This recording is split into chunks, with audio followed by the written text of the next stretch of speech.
Olá, gente querida do coração verde e amarelo, mais um Jornal Foco do Brasil, compromisso com a verdade. Sou Cleiton Basso e gostaria muito de saber de onde você nos assiste. Como sempre, qual a sua cidade, no Brasil ou no mundo? Nos conte aí, participe, deixe sua opinião, participe do chat ao vivo. E ainda, é importante você verificar se o sino de notificações está ativado para receber nossas atualizações diárias. Vamos agora às notícias desta edição. O presidente Jair Bolsonaro está em contínua evolução clínica considerada satisfatória, de acordo com os últimos boletins médicos divulgados nesta sexta-feira, dia 16. Embora não tenha previsão de alta, o médico do presidente Jair Bolsonaro, Dr. Antônio Macedo, afirmou que a alta hospitalar deve ocorrer dentro de 2 dias, a partir desta sexta. A declaração do cirurgião foi dada ao jornal O Globo nesta sexta. Ele, o presidente, está evoluindo muito bem, disse Dr. Macedo. O médico também afirmou que Bolsonaro terá restrição para se alimentar. A alimentação dele, depois da alta, ainda não será normal. Ele continuará comendo alimentos cremosos e não fermentados. Nesta sexta, o presidente despachou com o ministro da Casa Civil, Luiz Eduardo Ramos, por videoconferência. O ministro publicou uma foto em seu Twitter, onde aparece trabalhando em frente ao telefone celular, por onde fazia a videochamada com o presidente. Na legenda, o ministro Luiz Eduardo Ramos postou: "Deus à frente de tudo. Ele salvou a vida de Jair Bolsonaro e o colocou como presidente do Brasil. Hoje, mais um dia de alegria que Deus nos concede. Presidente muito bem, de volta ao trabalho e já em despacho com a Casa Civil por videoconferência. Obrigado aos brasileiros que oram por ele", postou o ministro Luiz Eduardo.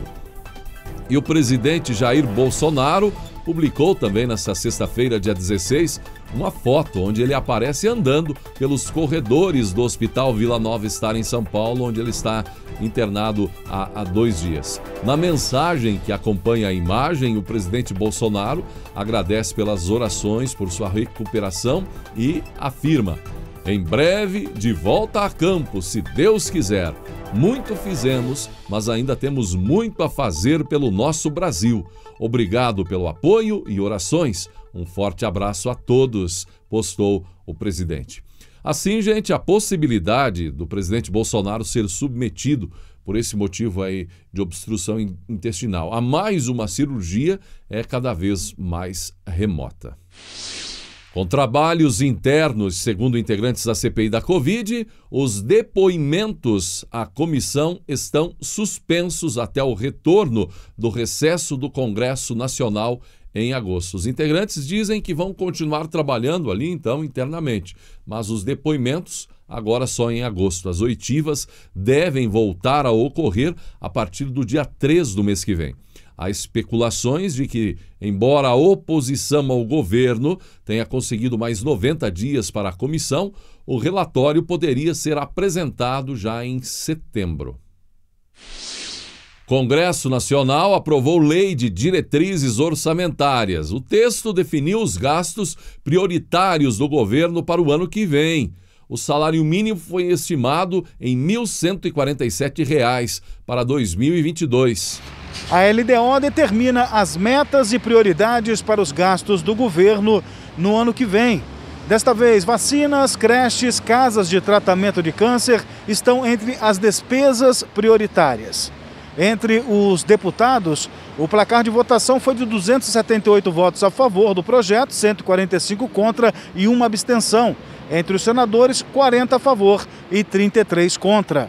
Com a aprovação da LDO, o Congresso entrará formalmente em recesso parlamentar entre 18 e 31 de julho. A LDO serve como base para o projeto de lei orçamentária de 2022, que será apresentado pelo Poder Executivo no mês de agosto. Alguns gastos da LDO geraram polêmica e você acompanhou aqui no Foco do Brasil.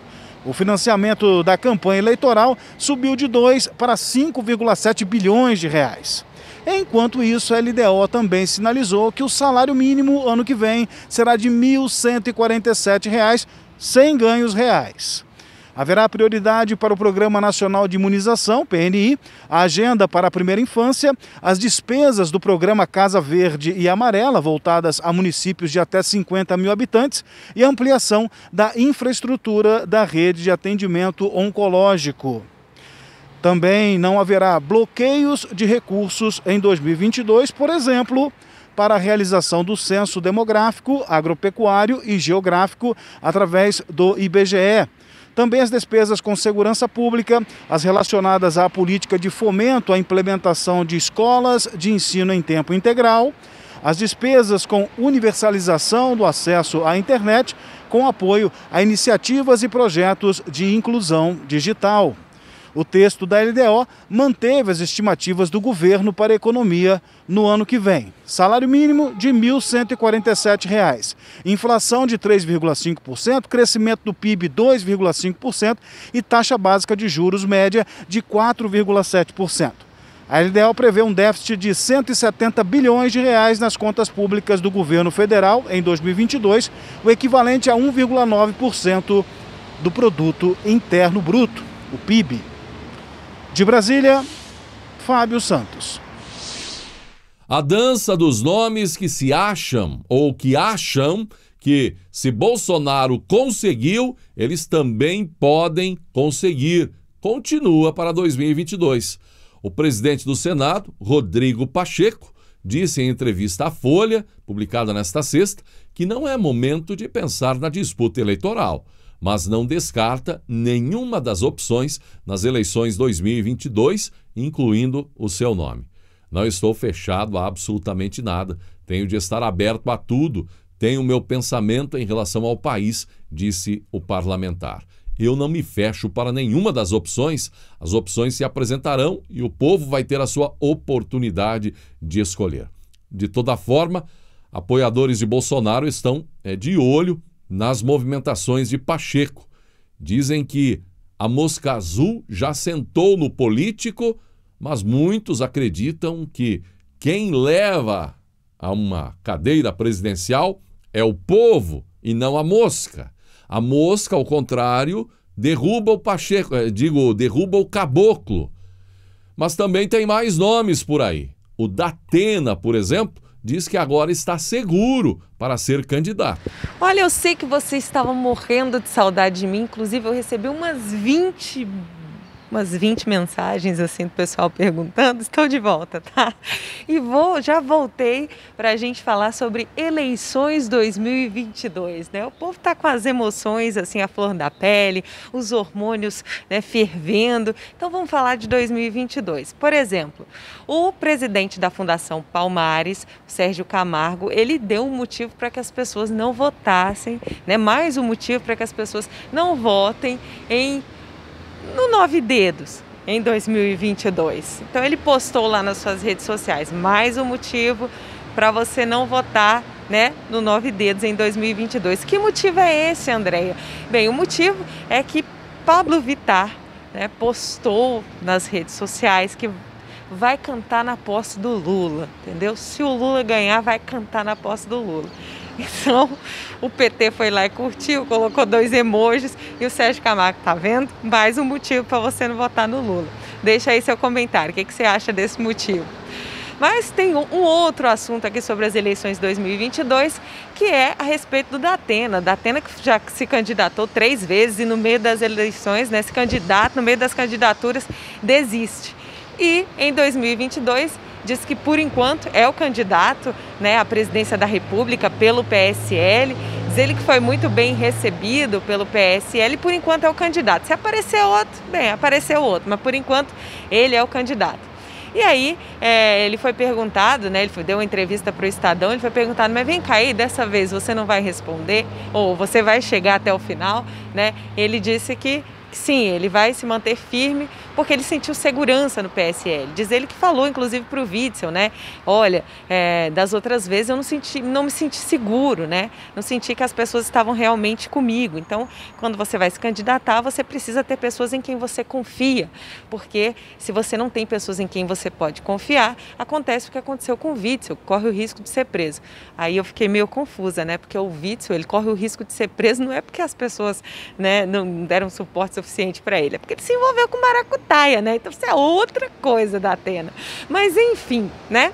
E outra coisa também, né? Esse negócio de se sentir seguro, PSL. Vale lembrar que boa parte do PSL foi eleita em 2018 na onda Bolsonaro. Depois que o Bolsonaro foi eleito, depois que chegaram lá, bem, meteram o pé no presidente, né? E cada um por si. Então, esse negócio de se sentir apoiado, abraçado, olha, é um trem perigoso, porque o abraço pode ser de urso, né? De jiboia, enfim. Deixa aí seu comentário. De Brasília, André Luiza Matias. A soma de todos os bens e serviços produzidos no Brasil, o Produto Interno Bruto, explodiu nos últimos meses, cresceu 9,7% no trimestre encerrado em maio deste ano, na comparação com o mesmo período do ano anterior. O dado é do monitor do PIB, divulgado no Rio de Janeiro pela Fundação Getúlio Vargas. Na comparação com o trimestre finalizado em fevereiro deste ano, no entanto, a economia brasileira teve perda de 0,9%. Considerando-se apenas maio, o PIB teve alta de 1,8% em relação a abril deste ano e de 13,4% na comparação com maio do ano passado. Em maio, com relação a maio de 2020, a economia seguiu no ritmo de intenso crescimento observado desde abril por conta da baixa base de comparação em 2020. Isso é reflexo do crescimento em todas as atividades econômicas e componentes da demanda. Apesar disso, a economia ainda se concentra 0,7% abaixo do nível que detinha em fevereiro de 2020, período anterior ao início da pandemia no país. Esses resultados mostram que ainda há um longo caminho para a retomada mais robusta da economia, disse o pesquisador da Fundação Getúlio Vargas, Cláudio Considera. A alta de 9,7% do trimestre encerrado em maio deste ano, na comparação com o mesmo período de 2020, foi puxada, por crescimentos de 29,3% na formação bruta de capital fixo, investimentos, e de 10,1% do consumo das famílias. As exportações também cresceram 12,3%, mas as importações tiveram uma alta bem mais acentuada, 28,5%. De toda forma, é a economia se movimentando e um novo horizonte surgindo. Após a bomba ser aprovada no Congresso, fundão eleitoral sendo triplicado para as eleições de 2022 em relação a 2020, as redes sociais não perdoaram e somaram forças de todos os lados para pedir que o presidente Bolsonaro venha a vetar o parâmetro que permite elevar o fundão a cerca de 6 bilhões de reais em 2022. Em um único ano, mais dinheiro irá para políticos fazerem campanha e sujarem as ruas com panfleto do que o valor que foi destinado ao tratamento de água e esgoto para as periferias em 6 anos somados, dizia uma das postagens, acompanhada aí da hashtag Veta Bolsonaro, que foi a forma que internautas utilizaram para pedir que o presidente venha derrubar tal aberração. Vale lembrar que na última vez que isso aconteceu, o presidente não vetou, porque, segundo ele, incorreria em crime de responsabilidade. E é importante saber que, mesmo que venha a vetar dessa vez, o Congresso pode derrubar o veto do presidente e certamente fará a derrubada. O Senado também aprovou cota de 30% do fundo para candidaturas femininas. Foi aprovado o substitutivo à PEC 1821 para estabelecer em 30% no mínimo o montante do fundo de financiamento de campanha e de parcela do fundo partidário destinada a campanhas eleitorais, a ser aplicado em candidaturas femininas em eleições proporcionais e majoritárias. O texto é um texto alternativo, foi apresentado pelo relator, o senador Nelsinho Trade, do PSD do Mato Grosso do Sul. A proposta é de iniciativa do senador Carlos Fávaro, do PSD do Mato Grosso. O substitutivo determina ainda que 30% da propaganda gratuita no rádio e na televisão seja distribuído às suas respectivas candidatas. Tanto no caso da repartição dos recursos quanto no tempo de mídia, o processo deverá seguir critérios definidos pelas instâncias de direção partidária e normas estatutárias, consideradas ainda a autonomia e o interesse da sigla. No texto original, a proposta de aplicação de 30% do fundo partidário se aplicava somente às candidaturas femininas em eleições proporcionais para vereador, deputado estadual e deputado federal. O substitutivo, ele estende o percentual mínimo da divisão de recursos às eleições majoritárias, no caso prefeito, governador, senador e presidente, por conta da ampliação da participação de mulheres nesses cargos. Uma outra novidade é que cada partido deverá aplicar no mínimo 5% do fundo partidário na criação e manutenção de programas de promoção e difusão da participação política das mulheres. A critério dos partidos, esses recursos poderão ser acumulados em diferentes exercícios para futuramente serem utilizados em campanhas eleitorais de suas candidatas. A senadora Soraya Tronic, do PSL do Mato Grosso do Sul, diz que a PEC assegura políticas para o estabelecimento legítimo de candidaturas femininas. Já a senadora Simone Tebet, do MDB do Mato Grosso do Sul, elogiou o relatório de Trade, apesar do dispositivo de perdão das dívidas dos partidos. O senador Exalci Lucas, do PSDB do DF, chamou atenção para a complicada prestação de contas dos partidos ao TSE, sugerindo uma audiência pública sobre o tema. A PEC foi submetida a 2 turnos de discussão e votação no plenário do Senado Federal. A proposta segue para análise pela Câmara dos Deputados. E parecia que a PEC do voto impresso iria por água abaixo nesta sexta-feira, depois de manobras e pressão dos que não querem voto auditável em 2022. Mas não foi dessa vez. Na Comissão Especial da Câmara dos Deputados, responsável por analisar o mérito da proposta, com o apoio do presidente da comissão, deputado Paulo Eduardo Martins, o deputado Felipe Barros recuou e pediu mais tempo para reformular seu parecer e para tentar contemplar deputados contrários a seu relatório que é favorável à impressão em papel de comprovante do voto, não é? Se passar na comissão, onde de fato está em risco a aprovação da PEC, se a PEC passar, serão necessários ao menos 308 votos na Câmara e 49 votos no Senado em 2 turnos. E essa PEC precisa ser aprovada e promulgada até o início de outubro para valer em 2022. Com esse prazo que ganhou na comissão, o tema voltará em agosto a ser debatido na comissão. O relatório do relator voltará a ser debatido em agosto, portanto ganhando tempo para maiores ajustes para tentar fazer com que deputados que ora são contrários voltem atrás e de repente se posicionem aí favorável, não é?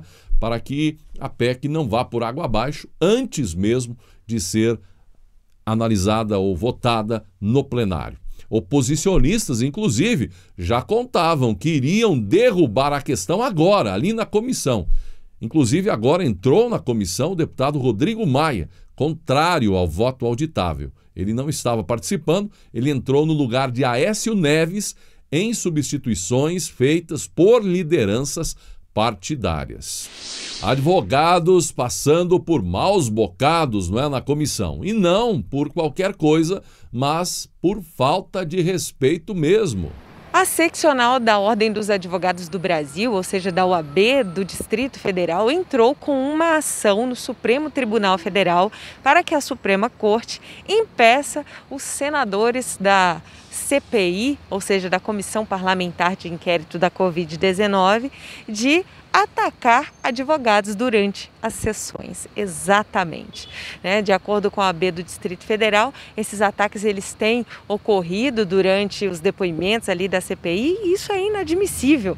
E eles citam ali 2 fatos que esses ataques ocorreram. Bem, eu diria pelo menos 2 fatos, porque acompanhando ali diariamente os depoimentos, a gente vê o desrespeito dos parlamentares para com os advogados. Inclusive, uma dessas pessoas que questiona bastante a postura dos senadores em relação aos advogados é o senador Marcos Rogério. Bem, uma dessas situações citadas pela seccional da OAB do Distrito Federal é aquele caso do Otto Alencar, com o advogado do Carlos Wizard, né? O Alberto Zacarias Toron, em que o Otto Alencar diz para o Toron: olha, o senhor está corado, né? Parece que pegou um sol, enquanto o seu cliente amarelou. Fez uma graça ali com o Toron tentou revidar, tentou responder, o Otto Alencar não deixou, e aí o Toron disse: o senhor é um covarde, o senhor fala no meu nome e não deixa que eu responda, né? E o Otto Alencar ficou furioso, exigiu um pedido de desculpas, chegou inclusive a chamar a Polícia Legislativa para retirar o advogado da sessão caso ele não pedisse desculpas. Enfim, acabou que a base governista entrou na conversa, né? E aí baixou o clima ali, mas ficou bem feio, né? Uma outra situação citada nessa ação junto ao Supremo Tribunal Federal é da advogada Jamile José, advogada do Roberto Dias, que foi preso durante a CPI da Covid-19, ex-funcionário do Ministério da Saúde. Então ela tentou ali questionar o pessoal da CPI: vem cá, né? Por que da prisão e tal? Ela teve a fala dela abruptamente interrompida, enfim. E aí o pessoal da OAB do Distrito Federal questiona, então, né? Parece que a CPI esqueceu que a defesa ela tem a palavra para atuar contra abusos, né? Garantir direitos, enfim. E entraram então com essa ação para garantir o direito dos advogados, garantirem o direito dos seus clientes. Que coisa, né? Só aqui no Brasil. De Brasília, André Luiza Matias. E quem se apresentou dando um legítimo laço em defensores do regime comunista ditatorial de Cuba foi o jornalista Boris Casoy. Ele falou sobre as declarações de Lula, que saiu em defesa da ditadura comunista em Cuba nesta semana. Boris Casoy foi firme contra o petista que disse que a culpa de tudo em Cuba é dos Estados Unidos. O Lula deu um pau nos Estados Unidos na questão de Cuba. Cuba prendeu 150 pessoas, já morreu uma nas manifestações. O pessoal lá clama por comida, liberdade, vacina, não tem nada. Os petistas que apoiam Cuba, silêncio, ou então dizem que Cuba tem razão, com essa mentira que a culpa é dos Estados Unidos. Tudo é culpa dos Estados Unidos. Aí vem o Lula. Para defender o regime de Cuba, Lula ataca os Estados Unidos. Luiz Inácio Lula da Silva recorreu à violência policial contra negros nos Estados Unidos para defender a legitimidade do governo cubano, alvo de atos no domingo, disse Boris, que cobrou. O professor Lula bota as suas manguinhas de fora, defendendo o regime cubano, onde não tem liberdade, onde falta tudo. O regime faliu, o comunismo é um laboratório que mostra como o comunismo se transforma em um instrumento autoritário, totalitário e como esmaga a população. A população estava apenas pedindo liberdade. Os petistas estão chamando esse pessoal de delinquentes. Chamaram não só de delinquentes, como de mercenários. Parece que foram para Miami buscar um monte de mercenários para fazer injustas manifestações em Cuba, disseram os petistas. Cuba está começando a cair. O regime comunista não funciona. Os comunistas brasileiros e os petistas que se aproximam do comunismo, e aí eu incluo o Lula, estão totalmente equivocados. Bateu firme Boris Casoy, que completou. O Lula gosta de Cuba, elogiou o Partido Comunista Chinês, apoia a ditadura da Venezuela e aqui bate no peito dizendo que o Bolsonaro que é totalitário, é genocida. Agora, professor Lula vai perder as eleições com essa história, disse Casoy. Em uma semana onde Cuba apareceu intensamente nos noticiários, isso me fez lembrar uma história que começou na ilha bem antes de Fidel Castro tomar o poder e isolar Cuba. Josefa era uma jovem adolescente de 15 anos que, ao perder seus pais na Espanha, acompanhou uma família que emigrara para Cuba, conta a história de autor desconhecido. Em Havana, a garota foi trabalhar na casa de um rico negociante, também espanhol. Este possuía uma filha única, talvez mais jovem do que Josefa, e que se chamava Esther. Era sobremaneira pretensiosa e cheia de vontade. A pobre Josefa, que havia crescido numa pequena aldeia onde todos se conheciam e cultivavam a mais perfeita amizade, certo dia, ingenuamente dirigiu-se a Esther. Nem houve resposta, mas a menina rica demonstrou em seu semblante todo o desprezo possível. Entretanto, Josefa era simples, humilde e não compreendeu o gesto da garota rica. Voltando outra vez a dirigir-lhe novamente a palavra, foi duramente repreendida sob a acusação de ousadia e atrevimento em falar com a filha dos patrões. Daí em diante a mocinha, embora continuasse trabalhando naquela casa, jamais se dirigiu a qualquer deles. Um dia, varrendo a entrada da casa, conheceu um jovem mecânico, chamava-se Otávio e trabalhava ali por perto. Depois de algum tempo, entre namoro e noivado, casaram-se. Agora Josefa possuía um lar e também um esposo amigo com quem dividia as suas experiências em Havana. Ele era batalhador, econômico e muito conceituado na grande fábrica de chocolate onde trabalhava. Servindo honestamente e ajudado pela esposa, Otávio chegou a possuir, num dos bancos de Havana, uma soma respeitável. Indo aos Estados Unidos a serviço da fábrica, ali se encontrou com um senhor idoso, dono de vários lotes de terra, onde construíra casas modernas para famílias nobres no término da Guerra Hispano-Americana. Mas agora estava velho e não desejava voltar mais a Cuba. Assim vendeu suas propriedades a Otávio, marido de Josefa, por um preço quase simbólico, só por se encontrarem em Havana. Aqueles solares haviam valorizado muitíssimo e o moço, ao vendê-los, foi se tornando dono de uma grande fortuna. Voltaram ricos, então, de Cuba para a Espanha e se instalaram em Madrid. Enquanto isto, o pai de Esther, a moça rica, foi perdendo o que tinha.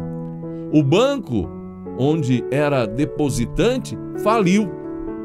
Sua esposa, enferma, não resistindo ao choque da decadência econômica, morreu e o desafortunado comerciante chegou também ao fim da vida. Esther estava então só e, depois de muito rica, agora muito pobre. Voltou à Espanha para viver com a tia, também em Madrid. Ao perceber a situação difícil da tia, foi trabalhar numa mansão no centro da capital Madrid. A dona da mansão era uma senhora bondosa e paciente que procurava ser amiga e falar com ela. Um dia ela contou a Esther que havia morado em Havana, quando ainda esta era capitalista, onde trabalhara como doméstica na casa de um rico negociante. Foi aí que Esther descobriu que sua patroa agora era nada menos que Josefa. Que dura verdade ela precisou admitir.